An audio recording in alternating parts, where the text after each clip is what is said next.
Hello friends, मैं हूं कुमार गौरव। स्वागत है आपका मेरे यूट्यूब चैनल में। पिछले वीडियो में हम लोग फ्रेंड्स लुसेंट का प्राचीन भारतीय इतिहास के स्रोत पढ़े रिवाइज किए थे।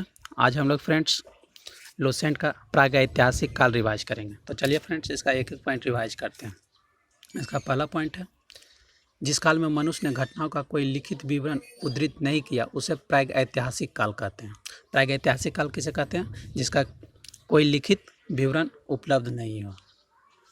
मानव विकास के उस काल को इतिहास कहा जाता है जिसका विवरण लिखित रूप में उपलब्ध है।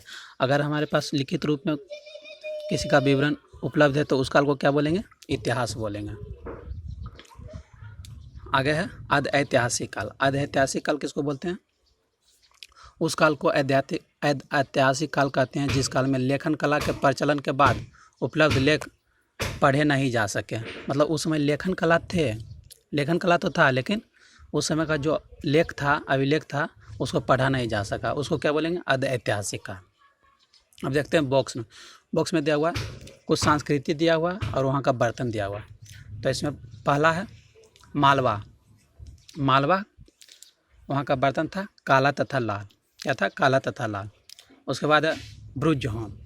क्या है? बुर्जहोम। वहाँ का बर्तन था धूसर। क्या था? धूसर। आगे है जोखे। क्या है? जोखे। वहाँ का बर्तन था लाल। उसके बाद है दक्षिणी नवपाषाण। क्या है? दक्षिणी नवपाषाण। वहाँ का बर्तन था चमकीला धूसर। क्या था? चमकीला धूसर। उसके बाद है पूर्वी नवपाषाण। वहाँ का बर्तन था भूरा लाल। क्या था? भूरा लाल। आगे है ज्ञानी मानव। क्या है? ज्ञानी मानव, जिसको होमो सैपियंस भी बोलते हैं। ज्ञानी मानव यानी होमो सैपियंस का प्रवेश इस धरती पर आज से लगभग 30 या 40 हज़ार वर्ष पूर्व हुआ। कब हुआ? 30 या 40 हज़ार वर्ष पूर्व। आगे है पूर्व पाषाण युग या पूरा पाषाण काल। क्या है? पूर्व पाषाण युग या पूरा पाषाण काल। पूर्व पाषाण युग या पूरा पाषाण काल के मानव की जीविका का मुख्य आधार शिकार था। क्या था? मुख्य आधार शिकार था। शिकार पूरा पाषाण काल में आदि मानव के मनोरंजन के भी साधन थे। क्या थे? मनोरंजन के भी साधन थे। आगे है आग का आविष्कार पूरा पाषाण काल में एवं पहिए का आविष्कार नव पाषाण काल में हुआ। मतलब आग का आविष्कार कब हुआ? पूरा पाषाण काल में। और पहिए का आविष्कार कब हुआ? पहिए का आविष्कार नव पाषाण काल में हुआ। आगे है मनुष्य में अस्थायी निवास की प्रवृत्ति नव पाषाण काल में हुई। मनुष्य में अस्थायी निवास करने की प्रवृत्ति कब हुई? नव पाषाण काल में। तथा उसने सबसे पहले कुत्ता को पालतू बनाया। सबसे पहले किसको पालतू बनाया? कुत्ता को। आगे है मनुष्य ने सर्वप्रथम तांबा धातु का प्रयोग किया। मनुष्य ने सर्वप्रथम किसका प्रयोग किया? तांबा धातु का। तथा उसके द्वारा बनाया जाने वाला प्रथम औजार कुल्हाड़ी था। क्या था? कुल्हाड़ी था। यह कहाँ से प्राप्त हुआ था? प्राप्ति स्थल यदि पूछेगा तो अतिरम पक्कम बोलेंगे। क्या बोलेंगे? अतिरम पक्कम। आगे है कृषि का आविष्कार। कृषि का आविष्कार नव पाषाण काल में हुआ। कब हुआ? नव पाषाण काल में हुआ। प्राग ऐतिहासिक अन्न उत्पादक स्थल मेहरगढ़ पश्चिमी बलूचिस्तान में अवस्थित है। कहाँ है? पश्चिमी बलूचिस्तान में अवस्थित है। कृषि के लिए अपनाई गई सबसे प्राचीन फसल गेहूँ पहली फसल थी। क्या थी? गेहूँ पहली फसल। एवं जौ थी। क्या थे? गेहूँ एवं जौ थे। लेकिन मानव द्वारा सर्वप्रथम प्रयुक्त अनाज चावल था। क्या था? चावल था। आगे है कृषि का प्रथम उदाहरण मेहरगढ़ से प्राप्त हुआ है। कहाँ से प्राप्त हुआ है? मेहरगढ़ से प्राप्त हुआ। क्वालडीवा का संबंध चावल के प्राचीनतम साज से है। क्वालडीवा का संबंध क्या चीज़ से है? चावल के प्राचीनतम साज से। आगे है पल्लावरम नामक स्थान पर प्रथम भारतीय पुरापाषाण कलाकृति की खोज हुई थी। क्या हुई थी? प्रथम भारतीय पुरापाषाण कलाकृति की खोज हुई थी। आगे है भारत में पूर्व प्रस्तर युग के अधिकांश औजार अस्फैटिक के बने हुए थे। किससे बने हुए थे? अस्फैटिक के बने हुए थे। अस्फैटिक यानी पत्थर के बने हुए थे। आगे है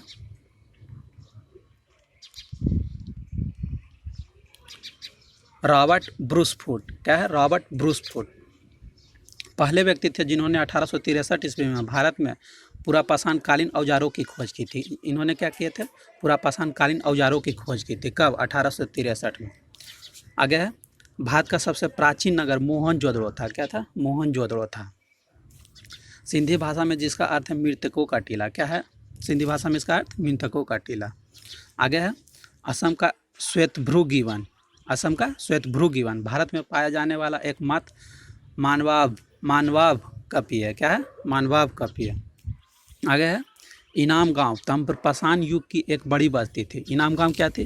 तम्रपाषाण युग की एक बड़ी बस्ती थी। इसका संबंध जोरबे संस्कृति से, यानी इनाम गांव का संबंध कहाँ से था? जोरबे संस्कृति से। आगे है, भारत में शिवालक की पहाड़ी से जीवाश्म का प्रमाण मिला। शिवालक की पहाड़ी से क्या मिला? जीवाश्म का प्रमाण मिला। आगे है, प्राग ऐतिहासिक काल। क्या है? प्राग ऐतिहासिक काल। प्राग ऐतिहासिक काल में भीमबेटका गुफा के शैलचित्र के लिए प्रसिद्ध है। प्राग ऐतिहासिक काल में भीमबेटका गुफा के शैलचित्र के लिए प्रसिद्ध है। किसके लिए प्रसिद्ध है? शैलचित्र के लिए। आगे है, भारत में मनुष्य संबंधी सबसे पहला प्रमाण नर्मदा घाटी से मिला है। मनुष्य संबंधी सबसे पहला प्रमाण कहाँ से मिला है? नर्मदा घाटी से। आगे नोट है, भारतीय नागरिक सेवा के अधिकारी रिजले। कौन? रिजले। कौन? रिजले प्रथम व्यक्ति थे जिन्होंने प्रथम बार वैज्ञानिक आधार पर भारत की जनसंख्या का प्रजातीय विभेदीकरण किया था। इन्होंने क्या किया था? प्रजातीय विभेदीकरण किया था। तो ये थे फ्रेंड्स प्राग ऐतिहासिक काल। आप लोग ज़रूर बताइएगा ये वीडियो आपको कैसा लगा। अगर ये वीडियो आपको अच्छा लगा, आपके लिए फ़ायदेमंद रहा, तो एक लाइक कर दीजिएगा और दोस्तों के भी शेयर करना ना भूलिएगा। और अगर आप लोग अभी तक मेरा चैनल सब्सक्राइब नहीं किए तो सब्सक्राइब कर लीजिएगा और बेल आइकन भी दबा दीजिएगा ताकि नेक्स्ट अपडेट आप लोग तक पहुंचता रहे। जय हिंद, धन्यवाद।